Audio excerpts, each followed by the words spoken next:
Assalamualaikum warahmatullahi wabarakatuh. Balik lagi di channelnya Nuriksani. Nah, di sini perkenalkan dulu ya. Nama saya Nuriksani Suwandi Putri dari kelas 3A D4 Teknik Informatika. Nah, kali ini saya mau menjelaskan tentang chapter ke-6 dari kecerdasan buatan. Nah, chapter ke-6 ini sebenarnya mempelajari apa sih? Ternyata mempelajari MPCC dan neural network. Nah, di sini ada tugasnya itu teori dan praktikum. Nah, buat soal teori ini, pertama ada jelaskan kenapa file suara harus dilakukan MPC. Nah, MPPC itu sebenarnya apa sih?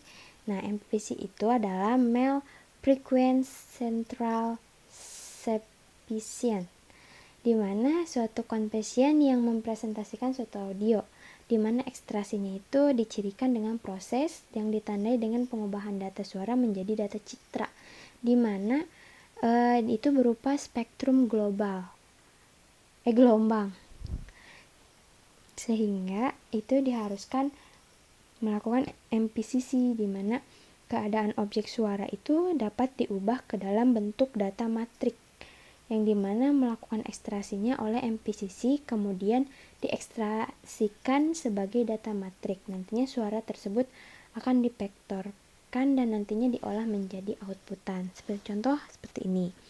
Nah, dari gambar tersebut juga dapat digambarkan bahwa sebuah bingkai dari klip suara itu yang bernyanyinya itu dapat dilakukan pengujian yang sama dengan menggunakan jendela Hamming, harmonik, dan respon frekuensi yang jauh lebih tajam untuk bingkai input yang terdiri dari 3 periode fundamental yang identik, sehingga nantinya respon frekuensinya itu menjadi magnitudo yang dimasukkan 2 nol antara setiap 2 titik pada tetangga dan merespons frekuensi dari periode fundamental yang tunggal. Dengan kata lainnya itu adalah harmonik dari respon frekuensi umumnya dapat disebabkan oleh periode fundamental berulang dalam bingkai. Yang kedua ada jelaskan konsep dasar neural network. Nah, neural network ini adalah kategori ilmu soft computing ya, di mana nanti neural network ini akan diambil berdasarkan kemampuan dari otak si manusia yang memberikan stimulasi dengan melakukan proses dan memberikan output, di mana output atau hasilnya itu dapat bervariasi secara stimulasi dan proses yang terjadi pada otak manusia. Nah, dari kemampuan manusia ini dalam proses informasinya itu dapat menjadi hasil kompleksitas dari proses dan dalam otak manusia. Misalnya itu pada anak-anak, mereka mampu belajar untuk melakukan pengenalan walaupun mereka tidak mengetahui algoritma yang dilakukan. Seperti halnya contohnya seperti ini. Nah, selanjutnya ada konsep pembobotan dan dalam neural network, di mana pada neural network ini dapat dikonfigurasikan untuk aplikasi pengenalan pola atau klasifikasi data, sehingga dapat terjadi pelibatan dalam penyesuaian koneksi sinaptik yang terdapat pada neuron. Namun ketika melakukan penyempurnaannya dengan melakukan proses pembelajaran, sehingga penyesuaian nilai bobot dalam tiap konektivitas ini baik dalam inputan neuron maupun output disinkronkan dengan menyesuaikan koneksi pada sinaptik pada setiap neuron tersendiri. Gambarnya seperti dapat dilihat pada layar. Selanjutnya yang keempat adalah konsep fungsi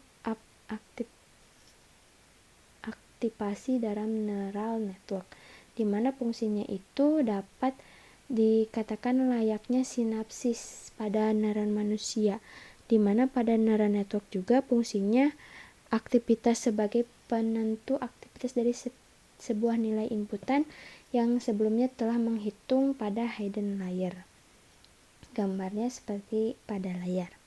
Selanjutnya Anda jelaskan cara membaca hasil plot dari MPCC, dilengkapi dengan ilustrasi. Nah, membaca MPCC ini terdapat 2 sumbu, yaitu X dan Y, di mana Y itu merupakan suatu waktu atau durasi dari sebuah suara atau musik, sedangkan X itu merupakan frekuensi frekuensi dari suara yang dihasilkan yang memiliki range warna yang berbeda-beda. Range warna ini dari disable adalah mulai dari biru tua hingga ke coklat tua, di mana range biru ini merupakan suara yang tidak dapat didengar manusia dan coklat merupakan suara yang dapat didengar oleh manusia. Yang selanjutnya adalah jelaskan apa itu one hot encoding.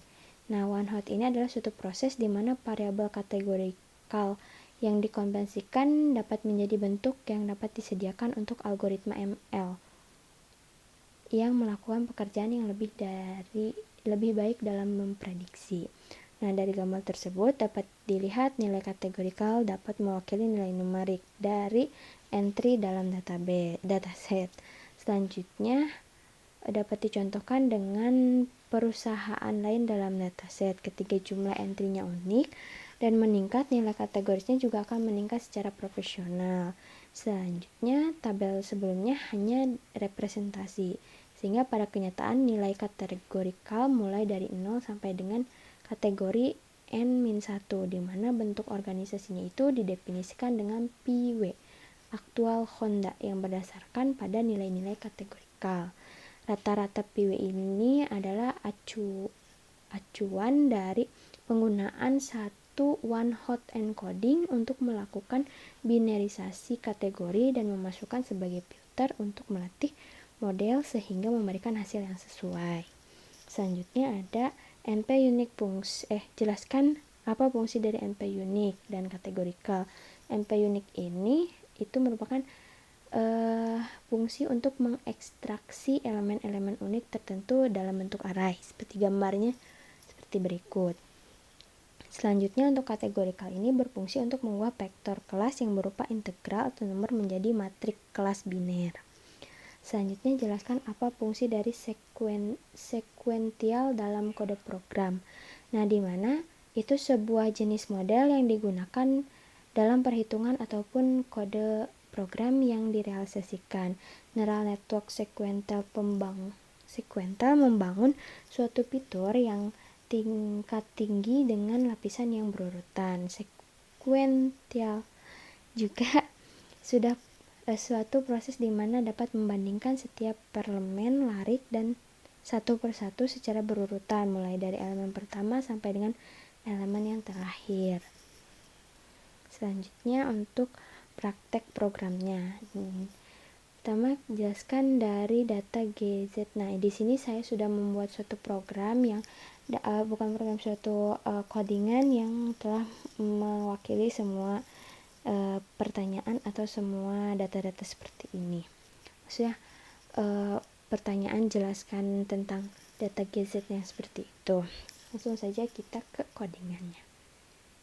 Nah, untuk yang pertama itu kita harus download dulu ya teman-teman di datasetnya itu di Kaggle.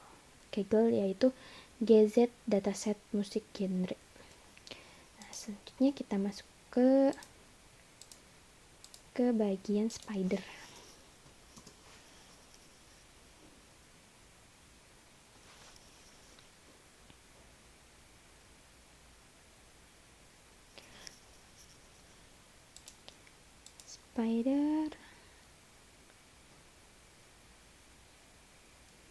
Nah, di sini.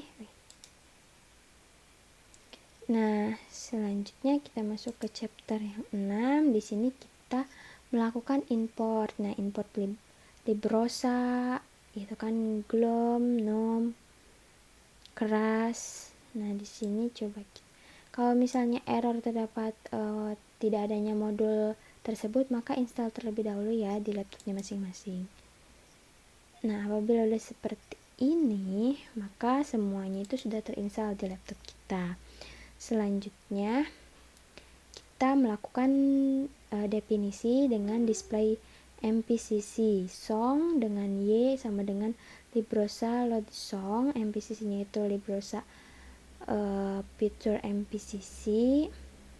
Selanjutnya membuat ini ya PLT figur, dimana PLT itu kan dari Matplotlib, dimana dia itu membuat suatu gambaran atau plot atau gambar gitu dari si data yang nantinya kita tadi kita telah download. Nah di sini nantinya nggak bakal bisa. Nah setelah itu kita run saja dengan dimana PLT dengan figurnya itu 10,4, dimana dia itu nantinya ada 10 untuk time dan mail untuk 4 untuk mail, dimana colornya itu color bar dengan titelnya itu song dengan layout dengan nantinya di show atau ditunjukkan. Nah, di sini kita coba. Nah, di sini itu kan berupa data ya seharusnya. Nah, seperti ini kan. Seharusnya genres, lalu ada klasikal. Karena tadi saya sudah coba itu gagal atau tidak bisa, jadi saya keluarkan yang data klasikal 2-nya saja. Nantinya hasilnya akan seperti ini. Plot. Selanjutnya itu ada melakukan definisi dengan ekstrak fitur song, dimana y itu nantinya si f-nya itu berubah jadi y, dimana dia itu melakukan dia mengambil separal cospins dengan dia membuat variabel MPCC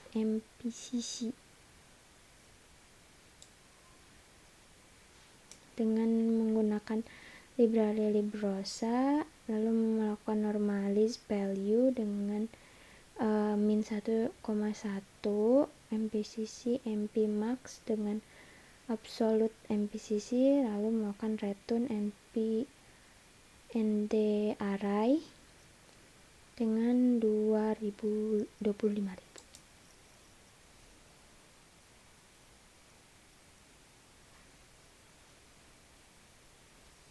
Tidak terjadi apa. Nah, selanjutnya kita akan melakukan ini def atau mendefinisikan general fitur and label, dimana all fitur dengan all label, dimana genresnya itu ada blues, classic, country, disco. Nah, di sini tuh maksudnya adalah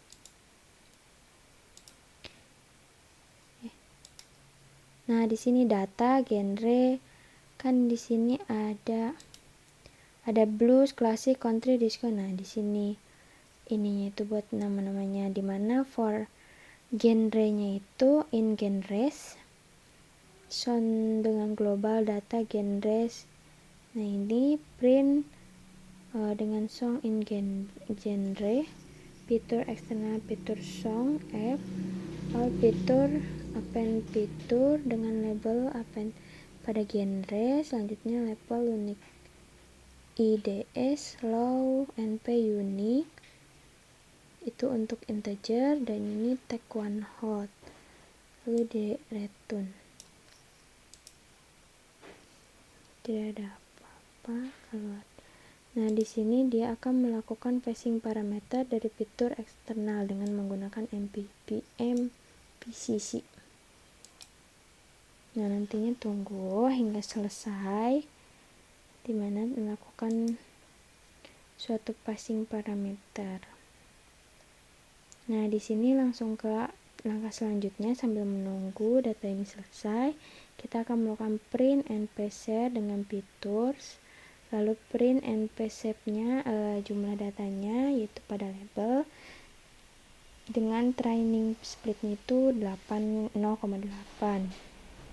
dengan dia all data mpstart fitur label dengan melakukan random pada semua data, lalu integer length panjangnya dengan train split, lalu train, test data all data dengan split IDX dengan all data juga. Lalu selanjutnya print panjang atau berapa banyaknya pada train dan test, lalu itu dia train itu dari min 10 dan trains input dan labelnya itu min 10. Begitupun dengan input test input itu min 10 juga. Selanjutnya print npsep train input dan npsep train label. Tunggu ya, ini belum selesai yang tadi. Selanjutnya ke tahap selanjutnya saja, yaitu kita membuat variable model dengan sequential, lalu desin 100 dengan input dim npsep input. Udah selesai. Kita coba yang ini. Nantinya hasilnya akan keluar seperti ini, 900,25.909 dan seterusnya.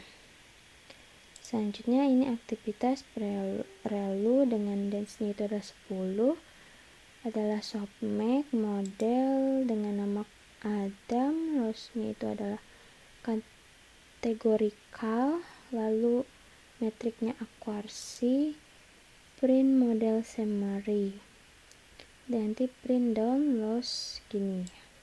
Kita coba.